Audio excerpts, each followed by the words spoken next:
Everybody knows this was a tale of two halves for us. We shoot the ball extremely well in the first half.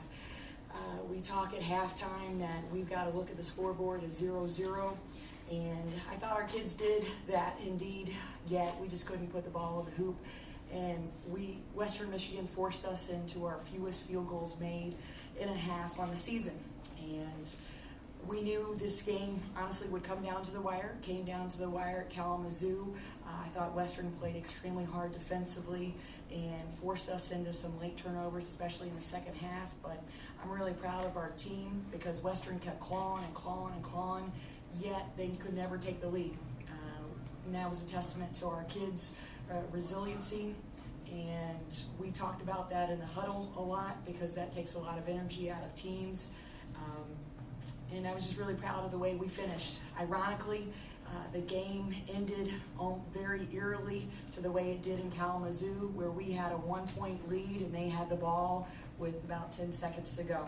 So I really leaned on Jesse Fleming, an assistant coach. We were a little bit more aggressive and trapped a late ball screen in the play that Shane ran, and it forced a double dribble, and then it allowed us to get the ball back and for them to foul.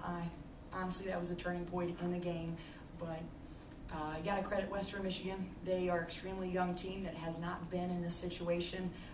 We have some experience where we've been here before, and I thought that experience did shine through at the end. Really proud of distribution of points and of the two kids, particularly to my left.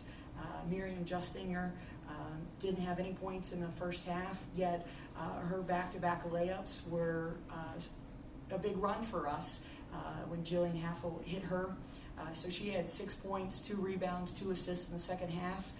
Jill Stein, one of our captains, had 2 unbelievable layups coming off some stagger back screens that also helped ensure the victory tonight. But again, I've said this before, I've been mentored by an outstanding coach in Kurt Miller, that you got to score to win.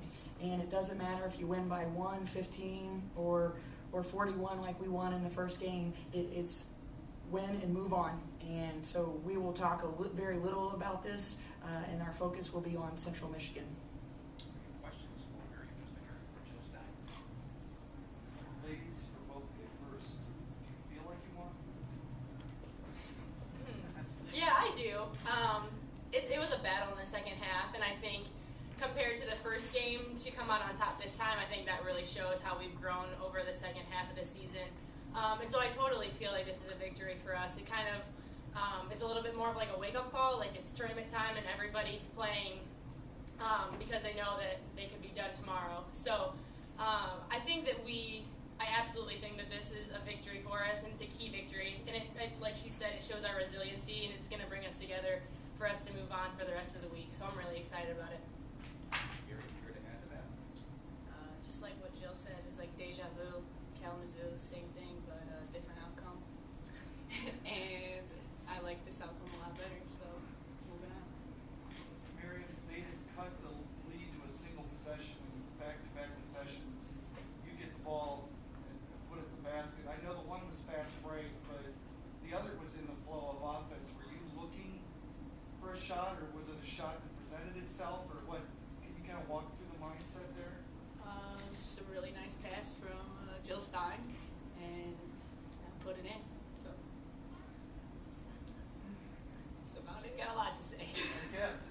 Go back to Jill. Will you talk a little bit about needing to step up in the second half? Both of you did, but trying to just stop the flow of blood there in the second half. They keep coming back and coming back.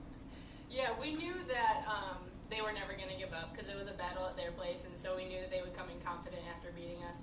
And so it was just key that if we couldn't always get a stop on defense, then we had to score on offense because we couldn't let that gap close any more than it was. So it was just everybody was looking for shots. Everybody in the huddles we talked about, everybody's got to be a threat all the time. And so, when we came down and we just looked for opportunities and took what they gave us, we broke off of some plays if we felt like we could get like a layup or those sorts of looks. So. You say it was in the flow of the game, though. Your layup high off the glass from the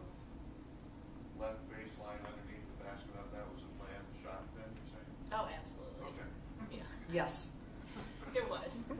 that's her move, and she's very good at it. Jill, will you talk about the main defensive possession when you came up and double teamed Anderson? I assume that's by design at that point? Yeah, that was kind of a read. We had talked about it in the huddle, and at their place in the last possession, we played solid defense, but they were the aggressors. They came down at us and got a good shot up, and so I knew this time that if we needed this win, we had to have it, and so we needed to be the aggressor, even though we were on defense. And so I knew that coming down, Ariel Anderson played a fantastic game to close out her career. She's an unbelievable player, and so I knew that she would more than gladly take it and take the team on her back like she did and go in for that last layup. And so as she came off that high ball screen, I just jumped out and kind of trapped it, and she was a little bit taken off guard, kind of got off balance, and ended up double dribbling. So, I think that it was important that we were aggressive in that last little bit. That defensive play was the play of the game, in my opinion, and she did a good job by not fouling. We got a good trap, and as I said, that was a designed in the timeout prior to that. Any further questions for our student athletes? Ladies, we'll check back to locker room. Thank you. Congratulations.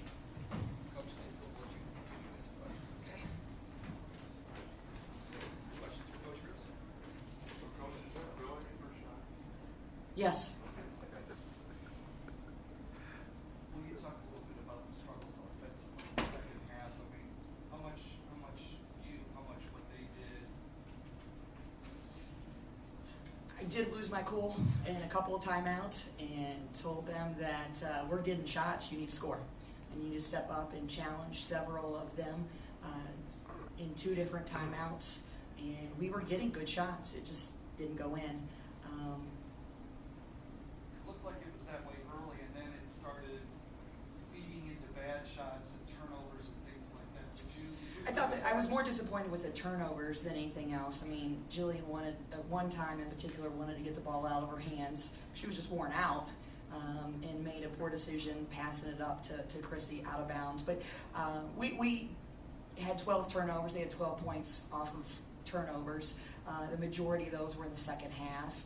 That was a big key. I think that was a momentum swing as well. And that hurt big time. But like I said, I'm just proud of the fact that Western kept clawing, but they could never take the lead. In my opinion, you wear yourself out that way. If they had taken the lead, I would have been more concerned. But the fact that we were able to hold on, I felt good that we would be able to make a play at the end because we had been in that same situation in Kalamazoo the first time early in January. You have people talk about Rogers, Stefan, and Jillian to a certain extent, but today it was 2 players that maybe people don't know that much about. And you needed them. Could you just talk about the contributions from both Jill and Miriam?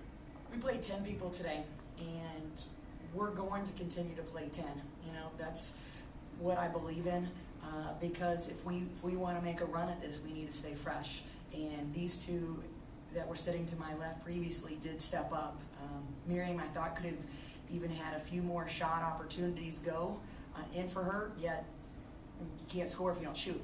So I challenged her to look to continue to shoot the ball, and she stepped up and, as I said, made the second half her half, whereas Bailey Carenduff, the other freshman on our team, stepped up, and she had 8 points and 2 rebounds in the first half. So the 2 of them combined for 14, 4 rebounds, and 3 assists overall.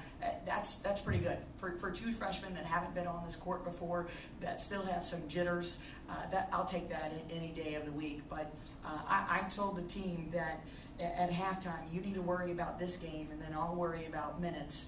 But I wanted everybody to get their feet wet today and to have significant minutes when we had the lead in the first half and also in crunch time as well, because I think that's going to pay dividends in the next game. Did Western do different things to take Chrissy and Alexis away in the second half? They played with a sense of urgency like any team that Shane coaches would. He was mentored by Susie Merchant. He's been in this conference before. He knows our system in and out like the back of his hand, and he has some guards that can really get up under your skin and pressure you. 94 feet, Corey Buchanan, Ariel Anderson, even A.J. Johnson. The three of them did a heck of a job in the second half, and we were getting deep catches on the perimeter. It forced us out of scoring areas. It just made us uncomfortable, and we were looking to make the pass to someone to get rid of it as opposed to make a play moving forward. I think we would have gotten a few more hand check calls had we been more aggressive going north and south down the court as opposed to dribbling east and west on the sideline to sideline. And we talked about that several times, but we were so concerned about taking care of the ball that some of our guards became a little tentative and dribbled east and west. So we used some of our timeouts early on and only ended up with one late in the game. I wish I had one more in my back pocket afterwards, but we needed that to call some early to relieve some pressure. But Shane does a great job with his kids. That's a team that is not reflective of their record by any means. And as I said, I was so as happy as I was with how we played in the first half. I'm just as happy as the resiliency that our kids showed at the end, because doesn't matter if it's 1 or 15 or 41, like I said, in the first round game. We won today, and we're going to start thinking about Central Michigan as soon as we get on that bus, and our kids are excited to get that victory today. Will you talk a little bit about the offense in the first half? I mean, you did so many things well, shot the ball well, there were only 3 turnovers. I mean, there were obviously a lot of good things to see offensively. We came out on fire. I think Western came just the way we came out in the first half. Western came out in the second half, more so defensively, but I knew we would come out that way. I really did. We've been itching to get back on the court. We've had some good rest since our last game against Kent State in the Stroh Center, and I anticipated that type of performance by them, because anytime when you have a Danielle Havel and a Chrissy Steffen and Alexis Rogers and Jillian Hatfield that have been here before, they remember last year and getting and losing once we got to Cleveland. So they wanted to come out strong and prove to everybody that we wanted this game.